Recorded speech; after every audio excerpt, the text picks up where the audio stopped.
All right. Thank you, everyone, for being here.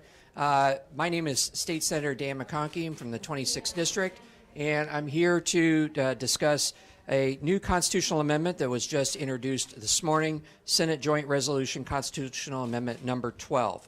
What this constitutional amendment would simply do is require that we have a supermajority, a two-thirds majority, in order to enact any new tax hikes. So there's been a number of taxes that have been proposed this year during the legislative session so far. The governor's address had some. There's been others that have been put forward. And given this, one of the concerns that we have is that there just simply is not sufficient protections to ensure that tax rates or tax structures in the future are not going to be jacked up.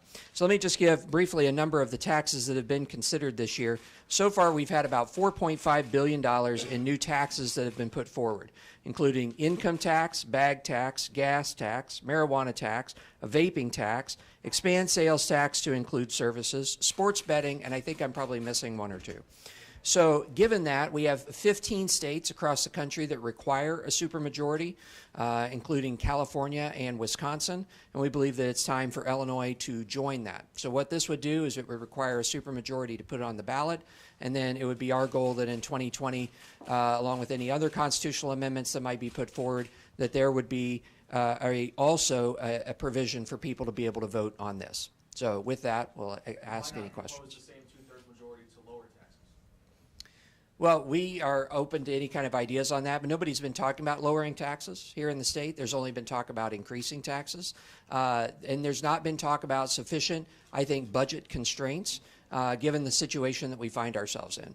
So there's never, I haven't, in my time here, I've been here 3 years, there's not been any talk in regards to lowering taxes, only in regards to raising taxes. You know, around here, a supermajority is 3/5.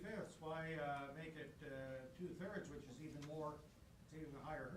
Well, that's what this proposal does. It is 2/3.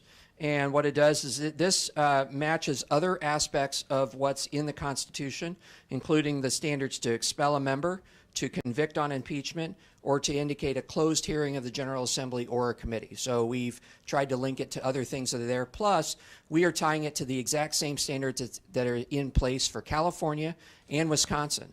Both of these states require 2/3 majorities. We could have gone with Michigan. Michigan requires 3/4, but you know we decided to model ourselves after what California and Wisconsin have already been doing on this. Is this just for income taxes or all taxes? So this would be all taxes. So even sales tax, streaming tax, whatever other bag tax or anything along those lines? Correct. And in other states, I mean, California, again, as I mentioned, has had this. They've had it for a number of years. This has not prevented them from raising taxes. What it has done is it ensures that if taxes are raised, there is a wide base of support amongst voters to be able to do that. California has a budget surplus. We don't. Is it a fair comparison? Well, they put this into place when they, way back in the day, then they've had significant budget issues in the past. They have rectified those budget issues by, in part, coming around taxes, but also coming around budget constraints. So California has had actually quite a long time for doing this. I don't remember exactly what year this is put into place, but it is not recent. Is this a reaction to the expectation that they're going to be debating and possibly voting on a progressive income tax, a constitutional amendment for that? Well, certainly the governor's proposal on this got our attention, and when we looked at that, it's interesting that if you look at the proposal right now to put a graduated income tax structure in place, it takes a supermajority of the legislature as well as a supermajority of voters to put that structure into place. However, going forward, it would only require a supermajority of the legislature to change tax brackets, change rates. And with other things that have been proposed lately, such as bag tax at 7 cents and some of these other things that I mentioned, we believe that it's time, in order to have sufficient protections for the middle class, that we would have this type of standard in place for taxes going forward. What makes you think the House and Senate are going to go for it? Well, this is part of the negotiation, right? That it goes forward. This is something that, I mean, here's the thing: the legislature, the Democrats have supermajorities right now, so certainly this is not without reach for them to be able to have the abilities of their own numbers to be able to reach these numbers. But this is something that I think that helps us to ensure that we have budget security. Going forward, that it's not just that we seriously look at the ways in which we constrain our spending and get our entitlements and other unfunded liabilities under control, and not just simply look at taxes as the easy way to do this. But they're not here to cheer you on. They're gonna have to vote for this. You know, they're not even standing with you.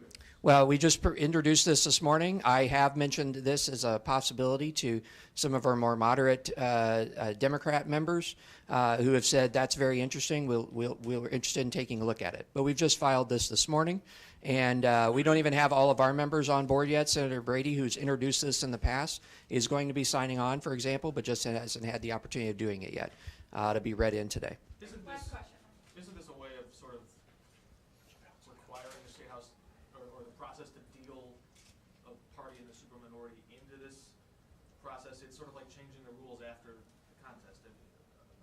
Isn't your bigger disagreement with the electorate of Illinois that elected a majority of Democrats to the State House? It seems like you're trying to change the rules of the game. No, what I'm simply saying is that the taxpayers deserve a seat at the table when it comes to negotiating tax increases. And I'll go back to the governor's proposal, for example. He wants to change the structure by requiring a supermajority of the legislature and a supermajority of voters, but maintain going forward a simple majority to change the rules on that later. I think that that's unfortunate. I think that that is something that shouldn't progress as is, and especially with these other taxes that are being put on the table. We've been talking about a capital bill, we talk about legalizing marijuana. For all of these things, I think as far as taxes are concerned, that a supermajority should be required. And you know, I ran an unscientific Facebook poll on this last week on my Facebook page. 87% of people were like they wanted a supermajority in order to raise taxes in the future. What's the resolution Thank you. number? Do you have that? That's 12. I think the phrase market searching for is tyranny of the minority. Leaving from Our Chinatown officers, from Jeff Ohio. Berkowitz, thanks for joining us on the Illinois Channel. We're going to take a bit of an in-depth look at the run for the mayor of Chicago. I think what they care about are the issues we're talking about. What are you going to do about the schools? What are you going to do about fixing the financial situation of the city? And what are you going to do about the level of crime and ensuring that we have safe neighborhoods? Would I be right on that? And frankly, The Illinois Channel, keeping you connected to your state, your issues, your home.